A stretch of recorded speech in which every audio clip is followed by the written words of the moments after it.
Hapon na! Sino kaya yung maingay? Natutulog ako eh. Oh no! Frances! Bumangon ka na dyan! Ano ba yan? May nanggugulo sa baybayan ko. Makalabas na nga. Bella, tignan mo yung baybayan natin, oh. Ginawa ko yung kaganinang umaga. Diba? Ang ganda. Mamaya, maglalaro tayo dito nila Bebang pati ni Iska. Magbabaybayan tayo. Halika, punta tayo sa loob.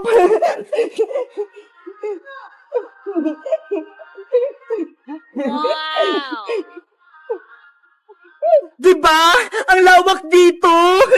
Matutulog muna tayo habang inantay natin si Bebang pati si Iska. Diyan ang pwesto mo. Dito naman ako. Para magkatabi tayo, isasara ko muna yung pinto para walang makapasok.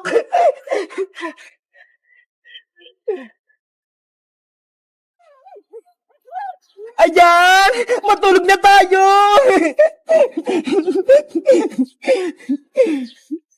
A few moments later. Bebang, antay!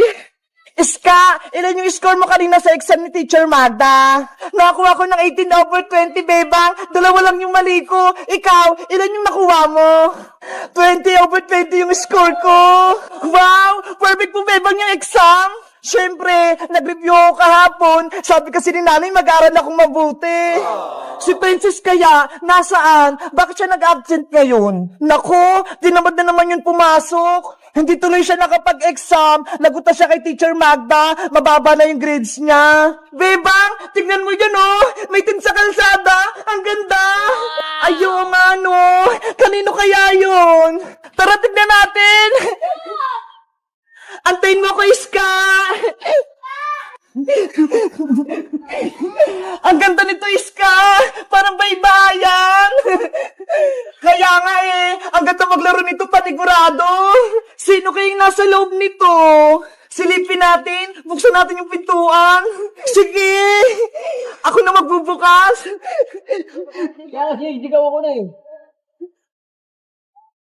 Hala! Si Princess yung nasa loob! Natutulog! Kaya pala siya nag-absent para maglaro ng baybayan. Pasaway talaga si Princess, no? Bebang, may naisip ako. Ano yun, Iska?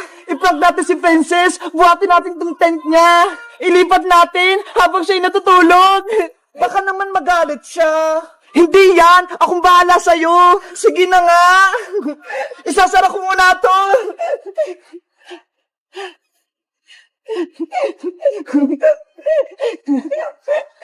Ready? Get set! Buhat! Oh no! Ang bigat naman ni Princess! Huwag kang maingay, Bebang, para hindi siya magising. Saan natin siya dadalhin, Iska?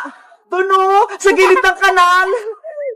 Lagot talaga tayo nito kay Princess. Magagalit yun. Ayan! Dito na, Bebang! Gisingin na natin si Princess! Princess! Gising na! Hapon na! Sino kaya yung maingay? Natutulog ako eh. Frances! Bumangon ka na dyan! Ano ba yan? May nanggugulo sa baybayan ko. Makalabas na nga. Bebang, ayan na si Princess. Nalubos na ata. Ah! Ano to? Bakit nasasabot ako ng kanal? Si Princess, muntik na mahulog. Hayes ka! Bebang, kayo ba naglipat ang baybayan ko? It's a prank lang yun, Princess. Nagulat ka, no?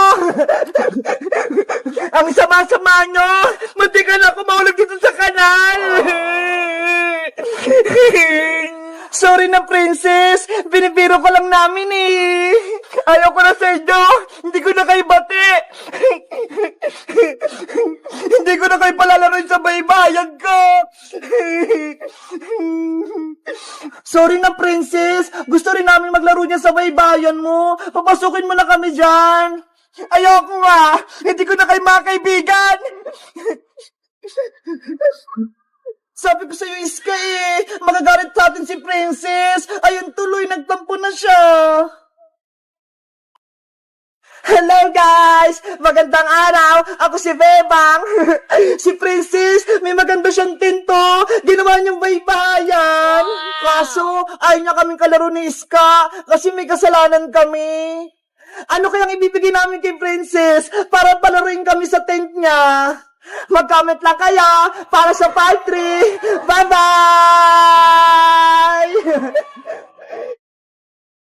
Wow! Ang sarap ng candy ko! Pang Christmas! Si Santa Claus!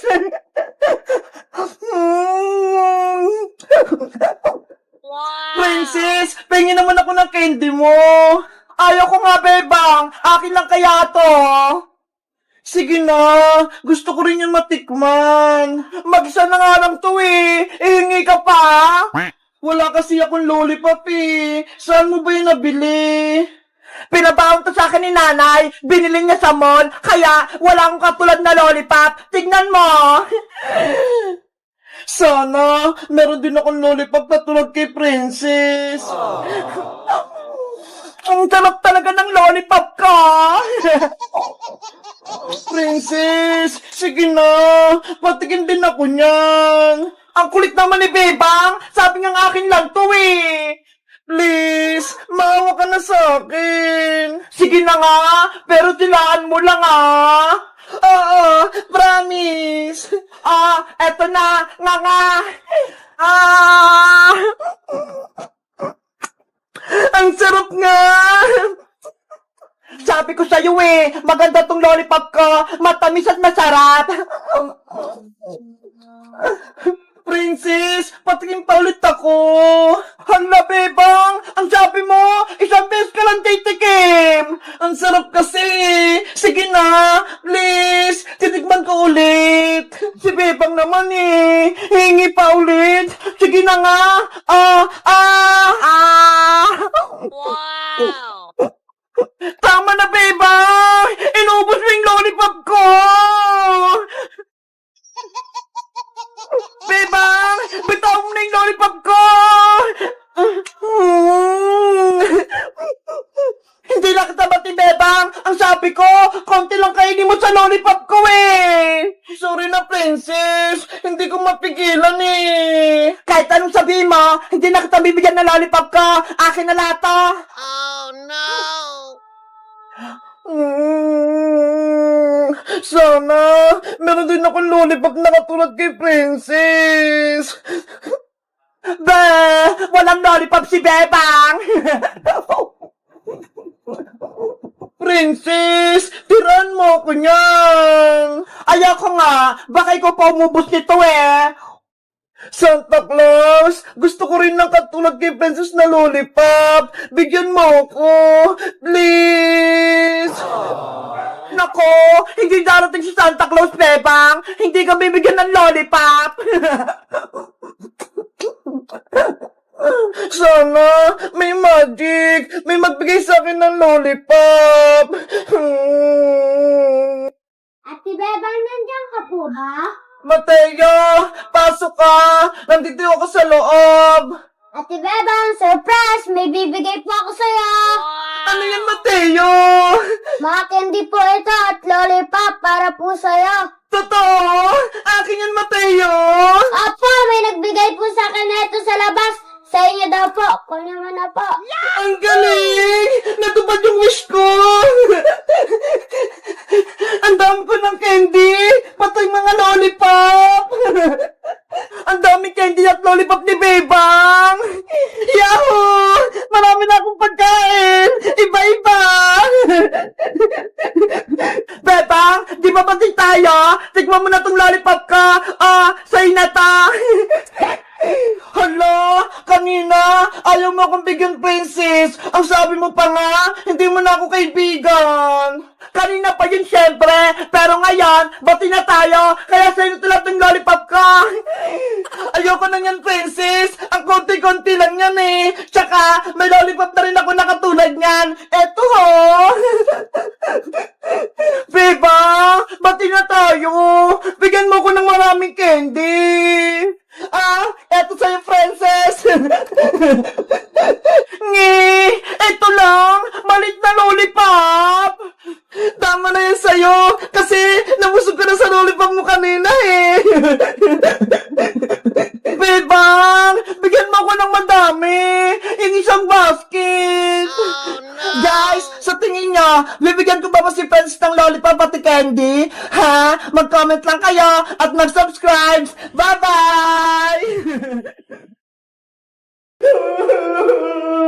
Yung bagong marshmallow! Kinain ni Princess! Bebang, tama na! Huwag ka nang umiyak! Nandito na tayo sa school! Baka marinig ka pa! Kasi wala akong pagkain mamayang recess ka eh! Naubos na! Ikaw kasi, Princess, no? Ang sabi kasi ni Bebang, hati kayo sa marshmallow, pero kinain mo lahat. Bebang, sorry na! Huwag ka nang umiyak! Ito ho! Bigyan kita ng piso! Palitan mo yung kinain kong marshmallow! Ano? Piso lang yung ibibigay mo, Princess? Ang haba kaya nung marshmallow kinain mo! Kaya dapat 10 pesos yung ibibigay mo! Hala! Ang mahal naman! Huwag ko na nga lang bayaran! Pambili ko na lang ito ng candy mamaya! Princess! Ikaw, Princess, pinaiyak mo pa si Beba. Ikaw na nga may kasalanan eh. Babayaran ko na nga, ayaw pa niya.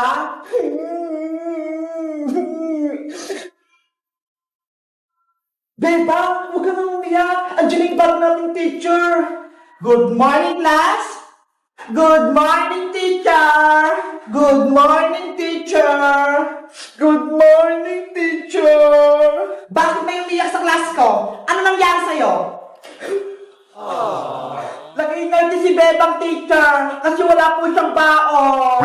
Nako, bawal ang iyakin dito sa may classroom ko, kaya tigilan mo ng iyak mo. Opo. Napagalitan. Ikaw talaga, Princess, tinawagan mo po si Bebang. Class, kilala niyo ba ako? Hindi po, teacher. Okay, magpapakilala ko. Ako si Teacher Maribel Santos, ang class advisor nyo. Kaya dapat, mabait kayo, huwag pasaway, at huwag iyakin sa klase ko. Naiintindihan nyo ba? Opo, Teacher Santos. Ngayon, kayo naman yung magpakilala sa akin. Mauna ka na din na buhok. Ang pangalan ko po, teacher, ako po si Iska. Ako naman po si Bebang. At ako naman po si Princess, ang pinakamaganda sa lahat. Parang kulang kayo. Sino yung absent? Naku, late na ako. Nagsimula na yung klase. Good morning, teacher. Stop! Diyan ka lang. Bakit late ka, Ino? Sorry po, kasi hindi ako nagising ng maaga eh. Dahil late ka, may parusa ka. Tatayo ka dyan sa tabi ng pinto. 1 oras. Ngayon na. Oh, Opo. no. Si Bayang, tinataya. Diyan ka sa akin, Princess, mamaya kapag uwian. Teacher Santos, si Bayang pa nagbabanta sa akin. Bayang, tumayo ka dyan na maghapon. Naintindihan mo ba? Opo. Ano ba yan? Yari, Bebang, yung bago nating teacher, sobrang tapang, pinatayo niya si Buyong. Oo nga, Iska eh. Sana hindi tayo pagalitan ni Teacher Santos. At sino naman yung maingay dyan? May narinig ako nagbubulong-bulong Si Bebang po, teacher, nakikipagkismisan. Bebang, tumayo ka rin. Samahan ko si Barb sa may pintuan. Opo, teacher. Oh, no. Buti nga sa'yo, Bebang! Guys, may bago kaming teacher. Ang pangalan niya, si Teacher Santos. Kaso, sobrang tapang niya. Kayo guys, mabait ba o matapang yung bago ng teacher? Anong pangalan niya? Mag-comment lang kayo. Bye-bye!